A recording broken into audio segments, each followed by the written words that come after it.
Hi friends, welcome to the new video from Market Watch. അപ്പം തമ്മിലിൽ കാണിച്ച പോലെ തന്നെ 920യുടെ സ്ട്രാറ്റജി അല്ലെങ്കിൽ 920യിലെ ഒരു ട്രേഡിംഗ് സെറ്റപ്പ് എന്നുള്ള നിലക്കാണ് നമ്മൾ ഈ വീഡിയോ ചെയ്യുന്നത്. ഒത്തിരി പേര് റിക്വസ്റ്റ് ചെയ്തുള്ള ഒരു വീഡിയോ ആണ്. CPR റിലേറ്റഡ് ആണ്. ഈ സെറ്റപ്പ് മനസ്സിലാക്കണമെങ്കിൽ എന്താണ് CPR എന്നുള്ളത് നമ്മൾ ആദ്യം മനസ്സിലാക്കണം. ഈ വീഡിയോന്റെ ലാസ്റ്റ് നമ്മൾ ട്രേഡിംഗ് സെറ്റപ്പ് പറയുന്നുണ്ട്. 920യുടെ പെർഫെക്റ്റ് ആയിട്ടുള്ള ട്രേഡിംഗ് സെറ്റപ്പും അതിൻ്റെ റൂൾസും അതിൻ്റെ പെർഫോമൻസും എല്ലാം നമ്മൾ ഡിസ്ക്രൈബ് ചെയ്യുന്നുണ്ട്. സോ വീഡിയോ മുഴുവനായിട്ട് കാണാൻ ശ്രമിക്കുക. ഫസ്റ്റ് നമുക്ക് എന്താണ് CPR എന്നുള്ളത് നോക്കാം. ഓക്കെ, അതിന് മുമ്പായിട്ടൊരു കാര്യം പറയാനുള്ളത്, നമ്മുടെ ഈ ട്രേഡിംഗ് സെറ്റപ്പ് എന്നുള്ളത് നിങ്ങൾ ഇന്ന് കണ്ടിട്ട് നാളെ തന്നെ പോയിട്ട് ട്രേഡ് ചെയ്യരുത്. മിനിമം നിങ്ങൾ 2 മുതൽ 4 ദിവസം വരേക്കും ബാക്ക് ടെസ്റ്റ് ചെയ്യുക. ബാക്ക് ടെസ്റ്റ് ചെയ്തിട്ട് നിങ്ങൾക്ക് കൺവിൻസിങ് ആണെങ്കിൽ മാത്രം ട്രേഡ് ചെയ്യാനായി ശ്രമിക്കുക. ഓക്കെ, സോ CPR എന്താണെന്ന് വെച്ച് കഴിഞ്ഞാൽ CPR സെൻട്രൽ പിവറ്റ് റേഞ്ച്. ഈ സെൻട്രൽ പിവറ്റ് റേഞ്ച് എന്ന് പറയുമ്പോൾ ഒരു സപ്പോർട്ട് ആൻഡ് റെസിസ്റ്റൻസിൻ്റെ ഒരു റീജിയനാണ്. ഓക്കെ, ഞാൻ CPRനെ കുറിച്ച് മനസ്സിലാക്കിയതും പഠിച്ചതും അല്ലെങ്കിൽ നമ്മുടെ ട്രേഡിംഗ് സെറ്റപ്പ് അല്ലെങ്കിൽ കരിയറിൽ തന്നെ വലിയ മാറ്റം വരുത്തിയതും സീക്രട്ട് ഓഫ് ബിഗ് ബോസ് എന്ന് പറയുന്ന ഫ്രാങ്ക് ഒക്കോ എഴുതിയിട്ടുള്ള CPRന് ബേസ്ഡ് ആയിട്ടുള്ള ഈ പുസ്തകം വായിച്ചിട്ടുണ്ട്. അപ്പം ഏതൊരു ട്രേഡറും വായിച്ചിരിക്കേണ്ട ഒരു പുസ്തകമാണ് the secret of big boss by Frank Ochoa. അപ്പം CPRലോട്ട് നമുക്ക് 2 തരത്തിലാണ് നമ്മൾ CPR ചെക്ക് ചെയ്യുന്നത്. ഓക്കെ, ഒന്ന് CPR വിഡ്ത്ത് അനാലിസിസ്, രണ്ടാമത്തത് CPR റിലേഷൻഷിപ്പ് അനാലിസിസ്. നമ്മൾ മെയിനായിട്ടും CPRനെ 4 തരത്തിൽ ഉപയോഗിച്ചിട്ടാണ് ട്രേഡ് ചെയ്യുന്നത്. അപ്പം നമ്മൾ യൂസ് ചെയ്യുന്ന അതേ ട്രേഡ് സെറ്റപ്പ് തന്നെ ഓരോ വീഡിയോ ആയിട്ട് ചെയ്യാനാണ് കരുതുന്നത്. അപ്പം ഓരോരോ സെറ്റപ്പ് ഓരോരോ വീഡിയോ ആയിട്ട് ചെയ്യാനായിരിക്കും നമുക്ക് കഴിയുള്ള കാര്യം. ഒന്നിച്ച് ചെയ്യുമ്പോഴത്തേന് കൺഫ്യൂഷനായി പോകും, മാത്രമല്ല വീഡിയോ അത്ര ലെങ്ത് കൂടി പോകും. അതിൻ്റെ ബേസിസിൽ നമ്മൾ ചുരുക്കിയിട്ട് ഓരോരോ സെറ്റപ്പ് ഓരോരോ വീഡിയോ ആയിട്ട് ചെയ്യാനാണ് കരുതുന്നത്. Okay, first CPR as A location four intraday trade. അതായത് CPR ഏതൊരു ഘട്ടത്തിലും നിങ്ങൾക്ക് ഒരു നല്ല ഇൻട്രാഡേ ട്രേഡ് എടുക്കുന്നതിന് ലൊക്കേഷൻ കാണിച്ചു തരുന്നുണ്ട്. ഓക്കെ, അപ്പം ഇൻട്രാഡേ ട്രേഡ് എടുക്കാൻ താല്പര്യമുള്ള മാർക്കറ്റ് പാർട്ടിസിപ്പൻസിൻ്റെ ഒരു ഏരിയയാണ് ശരിക്ക് CPR ആയിട്ട് നമ്മൾ കാണുന്നത്. ഓക്കെ, അതാണ് സെൻട്രൽ പിവറ്റ് റേഞ്ച്. ആ റേഞ്ചിനകത്ത് കൂടുതലായിട്ടും മാർക്കറ്റ് പാർട്ടിസിപ്പൻസ്, ഇപ്പം ഇന്ന് കൂടുതലായിട്ടും പാർട്ടിസിപ്പൻസ് പ്രൈസിന് റെസ്പെക്റ്റ് കൊടുത്തിട്ടുള്ള ഏരിയ ആയിരിക്കണം നാളേക്ക് CPR ആയിട്ട് വരുന്നത്. ഓക്കെ, ഇനി CPRൻ്റെ വിഡ്ത്ത് വൈസ് അനാലിസിസ് എങ്ങനെയാണെന്ന് ചെക്ക് ചെയ്യാം. അതായത് CPRൻ്റെ വിഡ്ത്ത് വൈസ് നോക്കുമ്പോൾ നമുക്ക് വോളറ്റാലിറ്റിനെ കുറിച്ച് വ്യക്തമായിട്ടുള്ളൊരു പിക്ചർ നമുക്ക് കിട്ടും. അങ്ങനെ 3 തരത്തിൽ നമുക്ക് CPRനെ തരംതിരിക്കാനായിട്ട് പറ്റും. ഒന്ന് wide CPR, then narrow CPR, then average CPR. Okay, wide CPR ആകുമ്പോഴത്തേന് എക്സ്പെക്ടേഷൻ ഒരു റേഞ്ച് ബൗണ്ടാണ്. ഇത്തരത്തിലൊരു കൺഫ്യൂഷൻ നമുക്ക് ഉണ്ടാകുന്ന സമയത്തേക്ക് ബ്രേക്ക് ഔട്ട് സെറ്റപ്പുകൾ കിട്ടുമ്പോൾ ട്രേഡ് ഓപ്പർച്യൂണിറ്റികളെല്ലാം ക്വാണ്ടിറ്റി പരമാവധി കുറയ്ക്കണം. ഓക്കെ, കാര്യം അന്ന് നമുക്ക് റേഞ്ച് ബൗണ്ടാണ്. അപ്പം അതിന് ബ്രേക്ക് ഔട്ടിനുള്ള ചാൻസസ് വളരെ കുറവാണ്. ഇനി നമുക്ക് റിവേഴ്സ് സെറ്റപ്പാണ് കിട്ടുന്നതെന്ന് വെച്ചാൽ അന്ന് നമുക്ക് എന്താണ് നല്ലൊരു എൻട്രി ആയിരിക്കും. കാര്യം ഈ range bound means upper level അല്ലെങ്കിൽ ലോവർ ലെവൽ സപ്പോർട്ട് റെസിസ്റ്റൻസ് ഈ ഒരു റീജിയനിൽ കിടന്നിട്ട് ആയിരിക്കും മാർക്കറ്റ് കൂടുതൽ സമയം മൂവ് ചെയ്തോണ്ടിരിക്കും. അതിൻ്റെ ബേസിസിൽ ഒരു റിവേഴ്സൽ സെറ്റപ്പിനുള്ളൊരു ഓപ്പർച്യൂണിറ്റി നമുക്ക് കിട്ടുകയാണെന്നുണ്ടെങ്കിൽ അത്തരം ട്രേഡുകൾ മാക്സിമം ക്വാണ്ടിറ്റി കൂട്ടിയിട്ട് ട്രേഡ് ചെയ്യാനായിട്ട് ശ്രമിക്കുക. കാര്യം നമുക്ക് വൈഡർ CPRൻ്റെ അനാലിസിസിലൂടെ CPR ഓൾറെഡി വൈഡാണ്. അപ്പം അതിൻ്റെ ഒരു കൺഫർമേഷൻ അല്ലെങ്കിൽ ഹൈ കൺവിക്ഷൻ എന്ന് നമുക്ക് പറയാവുന്നത് റേഞ്ച് ബൗണ്ട് മാർക്കറ്റായി. റിവേഴ്സൽ സെറ്റപ്പിനാണ് ഇതിനകത്ത് കൂടുതലായിട്ടും ചാൻസ് ഉള്ളൂ. ഒന്നെങ്കിൽ സപ്പോർട്ട് അല്ലെങ്കിൽ റെസിസ്റ്റൻസ്, അല്ലാന്നുണ്ടെങ്കിൽ അപ്പർ ലെവൽ ലോവർ ലെവൽ ഈ റേഞ്ചിൽ കിടന്നിട്ടായിരിക്കും മാർക്കറ്റ് കൂടുതൽ സമയം കളിക്കുക. അതിൻ്റെ ബേസിസിലാണ് നമ്മൾ ഇങ്ങനെ ഒരു സെറ്റപ്പ് കിട്ടിക്കഴിഞ്ഞാൽ ഇപ്പം ഒരു സപ്പോർട്ടിനകത്ത് വന്നിട്ട് മാർക്കറ്റ് തിരിച്ച് കയറുകയാണെന്നുണ്ടെങ്കിൽ നമുക്ക് നല്ലൊരു കൺഫർമേഷനാണ്. സോ നമുക്ക് മാക്സിമം ക്വാണ്ടിറ്റി ആഡ് ചെയ്യാനായിട്ട് പറ്റും. നേരെ മറിച്ച് നമുക്ക് ഇതിനകത്ത് തന്നെ ഒരു ബ്രേക്ക് ഔട്ട് സെറ്റപ്പാണ് നമുക്ക് കിട്ടുന്നതെങ്കിൽ അന്ന് CPR വൈഡർ അതിനെക്കൊണ്ട് ബ്രേക്ക് ഔട്ട് നമുക്ക് ട്രേഡ് എടുക്കാം. ബട്ട് മോഡറേറ്റ്ലി നമ്മൾ ചെയ്യുന്ന റിവേഴ്സൽ സെറ്റപ്പിനെ വെച്ച് നോക്കുമ്പോഴത്തേക്കും നമുക്ക് ഇതിനകത്ത് ക്വാണ്ടിറ്റി കുറയ്ക്കേണ്ടതായിട്ട് വരും. കാരണം ലോ കൺവിക്ഷനാണ് വൈഡർ CPRനകത്ത്, ലോ കൺവിക്ഷനാണ് ബ്രേക്ക് ഔട്ടിങ് സെറ്റപ്പിന്.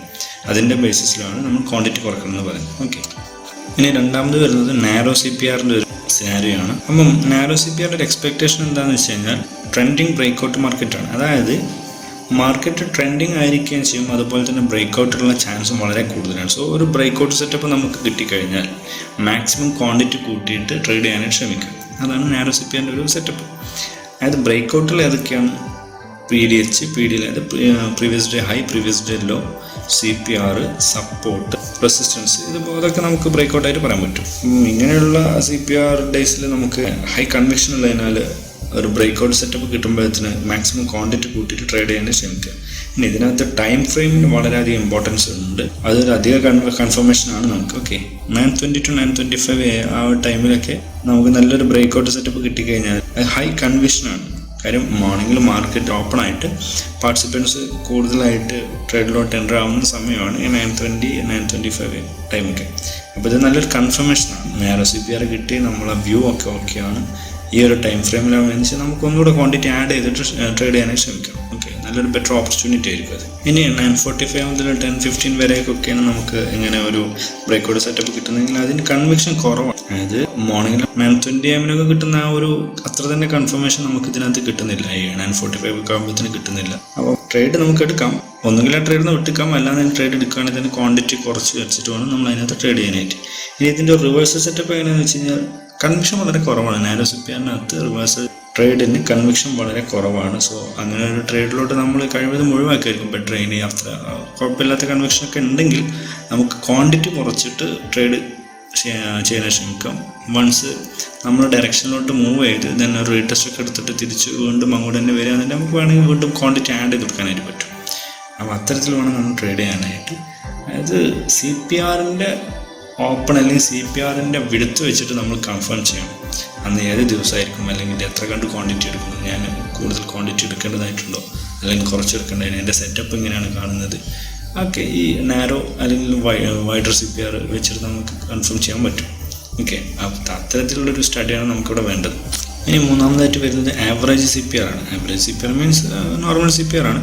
ഇത്തരം ദിവസങ്ങളിൽ മാർക്കറ്റ് എന്ത് തരം സെറ്റപ്പാണ് നമുക്ക് തരുന്നതെന്നുള്ളത് നമ്മൾ നന്നായിട്ട് വാച്ച്. അതായത് മാർക്കറ്റ് റിവേഴ്സലാണോ ബ്രേക്ക്ഔട്ട് ആണോ എന്നുള്ളത് ഒത്തിരി സ്റ്റഡീസൊക്കെ നടത്തിയതിന് ശേഷമാണ് നമ്മൾ കൺഫേം ചെയ്യാനായിട്ട്.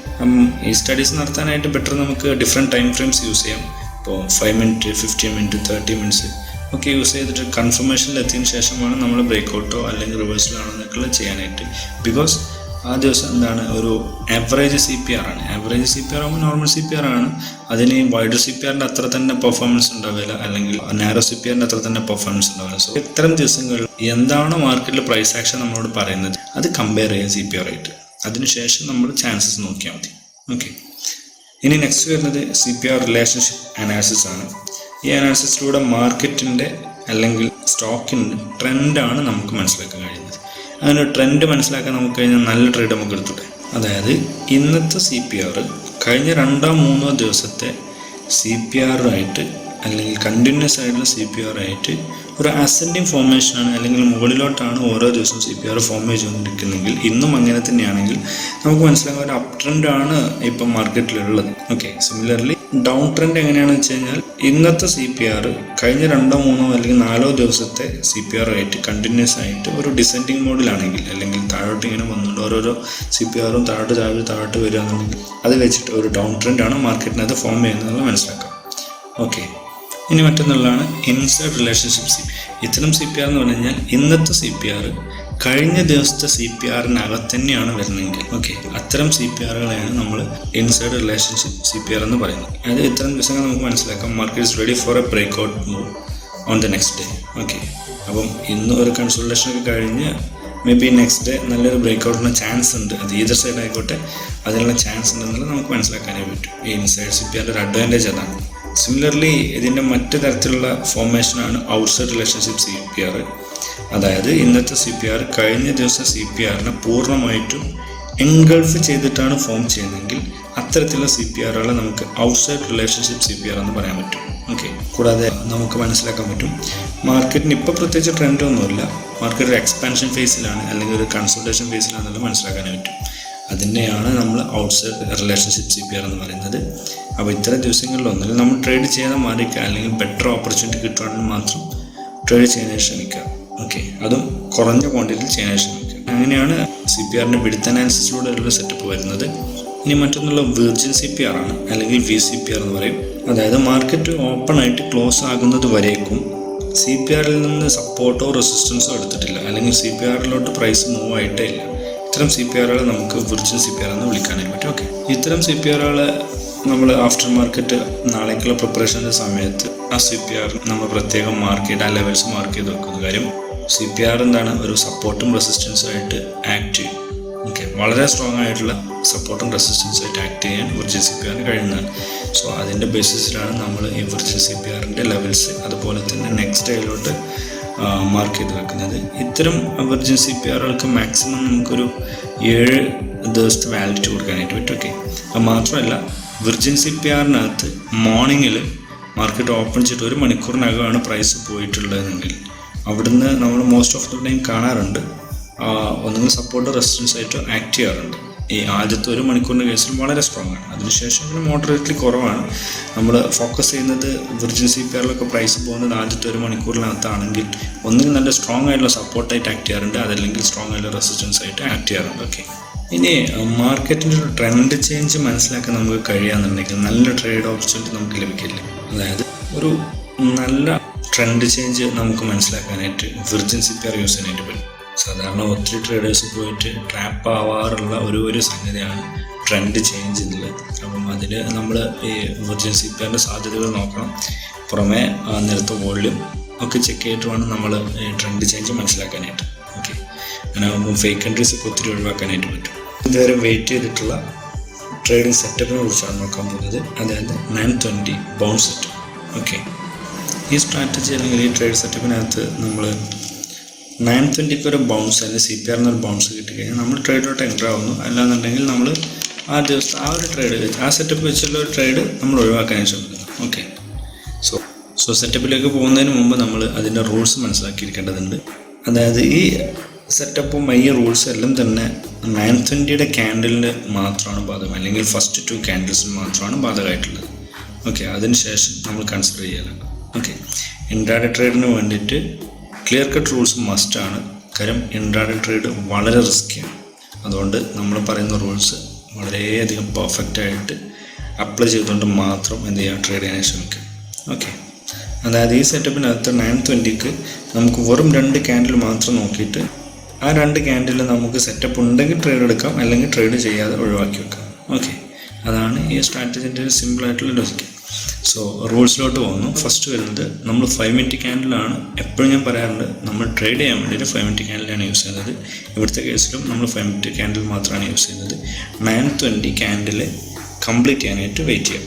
Okay, then first 5 minute candle CPR bounce ഉണ്ടായി കഴിഞ്ഞാൽ മാത്രം നമ്മൾ ട്രേഡ് എടുക്കുക.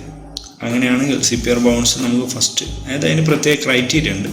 അത് വെച്ചിട്ട് ഫസ്റ്റ് ക്യാൻഡിൽ നമ്മൾ ക്രൈറ്റീരിയയായിട്ട് മാച്ച് ചെയ്തിട്ട് ഒരു ബൗൺസ് CPRന് തരുന്നുണ്ടെങ്കിൽ നെക്സ്റ്റ് ക്യാൻഡിലിൽ എന്താണ് അതിൻ്റെ ഒരു മൊമെൻറ്റം എന്നുള്ളതൊക്കെ നോക്കിയിട്ട് നെക്സ്റ്റ് ക്യാൻഡിൽ നമുക്ക് എൻട്രി എടുക്കാനായി പറ്റും. ഓക്കെ, ഫസ്റ്റ് നമുക്ക് CPR വെച്ചിട്ട് 920 സ്ട്രാറ്റജി പ്രകാരം ഒരു ലോങ് എൻട്രിയിലോട്ട് എങ്ങനെയാണ് നമ്മൾ എൻട്രി ആവുന്നുള്ളത്, അതിൻ്റെ ക്രൈറ്റീരിയ എന്തൊക്കെയാണെന്ന് നോക്കാം. ഓക്കെ, ഇപ്പം ഇതാണ് നമ്മുടെ CPR എന്ന് കരുതുക. ഫസ്റ്റ് 5 മിനിറ്റ് ക്യാൻഡിൽ ബോട്ടം CPRന് താഴെ ഓപ്പൺ ആയിട്ട് കംപ്ലീറ്റ് ആയിട്ട് CPRന് മുകളിൽ വന്ന് ടോപ്പ് CPRന് മുകളിൽ വന്ന് ക്ലോസ് വന്നെന്ന് കരുതുക. അതായത് ഫസ്റ്റ് ക്യാൻഡിൽ CPRന് താഴെ നിന്ന് ഓപ്പൺ ആയിട്ട് ടോപ്പ് CPRന് മുകളിൽ വന്ന് ക്ലോസ് ആയെന്ന് കരുതുക. ദെൻ രണ്ടാമത്തെ ക്യാൻഡിൽ വന്നിട്ട് CPRനകത്താണ് ഓപ്പൺ ആയിട്ടുള്ളത്. അതിപ്പം ഈ ഡ്രോയിങ്ങിനകത്ത് ലോവർ CPRന് അല്ലെങ്കിൽ ബോട്ടം CPRൻ്റെയും സെൻട്രൽ പിവറ്റിൻ്റെയൊക്കെ ഇടയിലാണ്. അത് കുഴപ്പമില്ല, ഇനിയിപ്പോൾ മുകളിലായിരുന്നാലും കുഴപ്പമില്ല. ബട്ട് ഓപ്പൺ ആവേണ്ടത് CPRനകത്തായിരിക്കണം. ശേഷം ക്ലോസ് ചെയ്യുന്നത് ടോപ്പ് CPRന് മുകളിലും അതുപോലെ ഫസ്റ്റ് ക്യാൻഡിലിൻ്റെ ഹൈക്ക് മുകളിലും ആണെങ്കിൽ നമുക്ക് തേർഡ് ക്യാൻഡിലിനകത്ത് ഒരു ലോങ് എൻട്രി പോസിബിളാണ്. ഓക്കെ, സിമിലർലി ഒരു ഷോർട്ട് എൻട്രി കാണുന്നുണ്ടെങ്കിൽ പ്രൈസ് ഓപ്പണായി ബോട്ടം CPRൻ്റെ താഴെ വന്ന് ക്ലോസ് കിട്ടിയെന്ന് കരുതുക. സെക്കൻഡ് ക്യാൻഡിൽ CPRനകത്ത് തന്നെ ഓപ്പണായി. ദെൻ ഈ ഫസ്റ്റ് ക്യാൻഡിലിൻ്റെ ലോ അതുപോലെ ബോട്ടം CPRൻ്റെ താഴെ വന്ന് ക്ലോസ് ചെയ്യുന്നത് മൂന്നാമത്തെ ക്യാൻഡിലിനകത്ത് നമുക്ക് നല്ലൊരു എൻട്രിക്ക് ചാൻസ് ഉണ്ട്. ഓക്കെ, ഇതാണ് ഈ ഒരു 920ൻ്റെ സെറ്റപ്പ് എന്ന് പറഞ്ഞാൽ. ഇത്തരം സെറ്റപ്പ് കിട്ടിയാൽ അല്ലെങ്കിൽ ഇത്തരം പെർഫെക്റ്റായുള്ള ഫോർമേഷൻ ക്യാൻഡിൽ ഫോർമേഷനൊക്കെ ഉണ്ടെങ്കിൽ മാത്രം എൻട്രി എടുക്കുക. മാത്രമല്ല ഇതിനകത്ത് മറ്റൊരു കാര്യം ശ്രദ്ധിക്കേണ്ടത്, വിക്ക് ഇല്ലാത്തതാണ് ബെറ്റർ. ഇനി ഉണ്ടെങ്കിൽ തന്നെ വളരെ ചെറുതായിരിക്കണം. As compared to the body വളരെ ചെറുതായിരിക്കണം. അത്തരം സെറ്റപ്പുകളിൽ മാത്രമാണ്, അല്ലെങ്കിൽ അത്തരം ക്യാൻഡിൽ ഫോർമേഷനിൽ മാത്രമാണ് നമ്മൾ കൺസിഡർ ചെയ്യേണ്ടത്. കാര്യം വിക്ക് വരിക എന്ന് പറഞ്ഞു കഴിഞ്ഞാൽ പ്രൈസ് റിജക്ഷനാണ്. സോ അത് നമ്മൾ ഇതിനകത്ത് വളരെ ഇമ്പോർട്ടൻ്റ് ആയിട്ടുള്ള കാര്യമായിട്ട് എടുക്കണം. അതിനുശേഷം മാത്രം ട്രേഡിലോട്ട് എൻ്റർ ആവാൻ ശ്രമിക്കുക. എപ്പോഴും ഞാൻ പറയാറുള്ള പോലെ നമ്മൾ ഉദ്ദേശിക്കുന്ന സെറ്റപ്പുകൾ കംപ്ലീറ്റ് അല്ലെങ്കിൽ നമ്മൾ പറയുന്ന റൂൾസ് കംപ്ലീറ്റ് പെർഫെക്റ്റ് ആയിട്ട് കിട്ടുവാണെങ്കിൽ മാത്രം ഇത്തരം ട്രേഡിലോട്ട് എൻ്റർ ആവുക. ഓക്കെ, ഫേക്ക് എൻട്രീസ് ഒഴിവാക്കാനായിട്ട് വളരെയധികം ഹെൽപ്പ് ചെയ്യും. ഈ റൂൾസ് അതിനാണ് നമ്മൾ വെക്കുന്നത്. ഇനി ഇതിൻ്റെ ഒരു ലോജിക്ക് എന്താണെന്ന് വെച്ച് കഴിഞ്ഞാൽ, മാർക്കറ്റ് പാർട്ടിസിപ്പൻസ് കൂടുതൽ സമയം പ്രൈസിനെ റെസ്പെക്റ്റ് ചെയ്ത ഏരിയയാണ് CPR എന്നുള്ളത് നമ്മൾ മുമ്പ് പറഞ്ഞു കഴിഞ്ഞു. ഓക്കെ, അപ്പം ഇതിലൊരു ബ്രേക്ക് ഔട്ട് കിട്ടുമ്പോൾ അല്ലെങ്കിൽ ബ്രേക്ക് ഡൗൺ വരുമ്പോഴത്തേന് എന്താണ് മനസ്സിലാക്കേണ്ടത്, മാർക്കറ്റിൽ നിലവിലെ സെൻറ്റിമെൻറ്റിൽ മാറ്റം വന്നു, അല്ലെങ്കിൽ മാർക്കറ്റ് പാർട്ടിസിപ്പൻസ് പുതിയ സെൻറ്റിമെൻറ്റായിട്ട് വന്നു, നമ്മൾ അതിൻ്റെ കൂടെ അല്ലെങ്കിൽ അവരുടെ ആ ഒരു സെൻറ്റിമെൻറ്റിൻ്റെ കൂടെ നമ്മളും പോകുന്നു. അതായത് ബിഗ് പ്ലെയേഴ്സിൻ്റെ പെർസ്പെക്റ്റീവിൽ നിന്നിട്ട് വേണം നമുക്ക് ട്രേഡ് ചെയ്യാനായിട്ട്. കാര്യം റീറ്റെയിലേഴ്സിനെ കൊണ്ട് മാർക്കറ്റിൻ്റെ ഡയറക്ഷൻ നിശ്ചയിക്കാൻ കഴിയില്ല. ബട്ട് ബിഗ് പ്ലെയേഴ്സിന് എന്ത് ചെയ്യാൻ പറ്റും? മാർക്കറ്റിൻ്റെ ഡയറക്ഷൻ നിശ്ചയിക്കാൻ പറ്റും. അപ്പം ബിഗ് പ്ലെയേഴ്സിൻ്റെ പെർസ്പെക്റ്റീവ് നോക്കുമ്പോൾ സെൻറ്റിമെൻറ്റൽ ചേഞ്ച് വരുത്തുന്നുണ്ട്. നമ്മൾ ആ സെൻറ്റിമെൻറ്റിന് അല്ലെങ്കിൽ അവർ ക്രിയേറ്റ് ചെയ്യുന്ന സെൻറ്റിമെൻറ്റിൽ കൂടെ പോയി കഴിഞ്ഞാൽ നമുക്ക് പ്രോഫിറ്റ് ആവാനുള്ള ചാൻസസ് കൂടുതലാണ്. ഓക്കെ, അപ്പം ആ ഒരു സെൻറ്റിമെൻറ്റിൻ്റെ കൂടെ പോകാനായിട്ട് ശ്രമിക്കുക. അതാണ് നമ്മളുടെ ഈ ബ്രേക്കൗട്ടിൻ്റെ ഒരു ചാൻസ്, ഒരു സാധ്യത യൂസ് ചെയ്യുന്നതിൻ്റെ കാരണം. ഓക്കെ, ഈ രണ്ട് കണ്ടീഷൻ അല്ലാണ്ട് ഒരു കാരണവശാലും ട്രേഡിലോട്ട് ഈ ഒരു സെറ്റപ്പിനെ കൺസിഡർ ചെയ്യരുത്. ഓക്കെ, നമ്മളീ പറഞ്ഞ റൂൾസ് ബേസ് ചെയ്തിട്ട് ലോങ്ങിനും ഷോർട്ട് എൻട്രിക്കുള്ള റൂൾസ് കംപ്ലീറ്റ് ആയിട്ട് അനുസരിച്ചിട്ട് വേണം നിങ്ങൾ ഒരു ട്രേഡ് സെറ്റപ്പ് കൺസിഡർ ചെയ്യാനായിട്ട്. അല്ലാത്ത പക്ഷം ഒരു കാരണവശാലും അത്തരം ട്രേഡുകൾ എടുക്കരുത്. എന്നും ഇപ്പോൾ ഇതുപോലെ കിട്ടിക്കോണമെന്നില്ല. അത്തരം ദിവസങ്ങളിൽ ഈ സെറ്റപ്പ് വെച്ചിട്ടുള്ള ട്രേഡ് കൺസിഡർ ചെയ്യാതിരിക്കുക. ഓക്കെ, ഇനി ഇതിനകത്ത് സ്റ്റോപ്പ് ലോസ് വെക്കുന്നത് എങ്ങനെയാണെന്നുള്ളതാണ് അടുത്ത് നോക്കേണ്ടത്. സ്റ്റോപ്പ് ലോസ് വെക്കാനായിട്ട് ഒരു കാര്യം നമ്മൾ വളരെ ശ്രദ്ധിക്കണം. ഞാൻ എപ്പോഴും പറയാറുണ്ട് പൊസിഷൻ സൈസിങ്ങിനെ കുറിച്ചിട്ട്. അപ്പം പൊസിഷൻ സൈസിങ്ങിനെ കുറിച്ചിട്ട് നമ്മളൊരു വീഡിയോ ചെയ്തിട്ടുണ്ട്. ഞാൻ എന്തായാലും ഇവിടെ ഐ ബട്ടണിൽ അതിൻ്റെ ഒരു ലിങ്ക് കൊടുത്തേക്കാം. ഇനി ഇതിൻ്റെ ഈ സെറ്റപ്പിനകത്തുള്ള ഒരു സ്റ്റോപ്പ് ലോസിൻ്റെ പ്ലാൻ എന്ന് വെച്ച് കഴിഞ്ഞാൽ നമ്മൾ ഒന്നുകിൽ ഫസ്റ്റ് ക്യാൻഡിലിന് താഴെ, ഇനി ഫസ്റ്റ് ക്യാൻഡിൽ ബിഗ്, അതായത് നല്ല വലിയൊരു ക്യാൻഡിലാണ് ഫോം അല്ലെങ്കിൽ അതിഭീകരമായൊരു ക്യാൻഡിലാണ് ഫോം ചെയ്തിട്ടുള്ളതെങ്കിൽ നമ്മൾ CPRൻ്റെ തൊട്ട് താഴെ കൊണ്ടുവന്ന് സ്റ്റോപ്പ് ലോസ് വെക്കുന്നു. ഓക്കെ, അപ്പം അത് ലോങ് എൻട്രിക്ക് വേണ്ടിയിട്ടാണ്. ഇനി ഷോർട്ട് എൻട്രിക്ക് വേണ്ടിയിട്ടാണെങ്കിൽ ഈ പറഞ്ഞ കണ്ടീഷൻ തന്നെയാണ്. CPRൻ്റെ മുകളിലായിരിക്കും അല്ലെങ്കിൽ ഈ ഫസ്റ്റ് ക്യാൻഡിലിൻ്റെ ടോപ്പിലായിരിക്കും നമ്മൾ സ്റ്റോപ്പ് ലോസ് പ്ലേസ് ചെയ്യുന്നത്. ഓക്കെ, അപ്പം ഞാൻ എപ്പോഴും പറയാറുള്ള പോലെ പൊസിഷൻ സൈസിങ് ഉണ്ടെങ്കിൽ മാത്രമേ നമുക്ക് ട്രേഡിങ്ങിൽ വിജയിക്കാൻ കഴിയുള്ളൂ. അല്ലാന്നുണ്ടെങ്കിൽ നമ്മൾ ക്യാപിറ്റൽ വൈപ്പൗട്ടായി പോയുള്ളൂ. ഓക്കെ, അപ്പം പൊസിഷൻ സൈസിങ്ങിനെ കുറിച്ച് നന്നായിട്ട് പഠിക്കുക. അതിന് വീഡിയോ നമ്മൾ ചെയ്തിട്ടുണ്ട്, അത് കാണാനായി ശ്രമിക്കുക. ഐ ബട്ടണിൽ ഞാൻ ലിങ്ക് കൊടുക്കുന്നുണ്ട്. അപ്പം പൊസിഷൻ സൈസിങ് ചെയ്തതിന് ശേഷം മാത്രം ഈ ട്രേഡ് എന്നല്ല നമ്മൾ പറയുന്നതാവട്ടെ, ആര് പറയുന്നതായിരുന്നാലും ഏത് ട്രേഡ് ആകുമ്പോഴും നമ്മൾ പൊസിഷൻ സൈസിങ് മസ്റ്റായിട്ട് കീപ്പ് ചെയ്തിരിക്കണം. ഓക്കെ, അതുണ്ടെങ്കിൽ മാത്രമേ ഇവിടെ സക്സസ് ആകാൻ കഴിയുള്ളൂ. അത് മറക്കരുത്.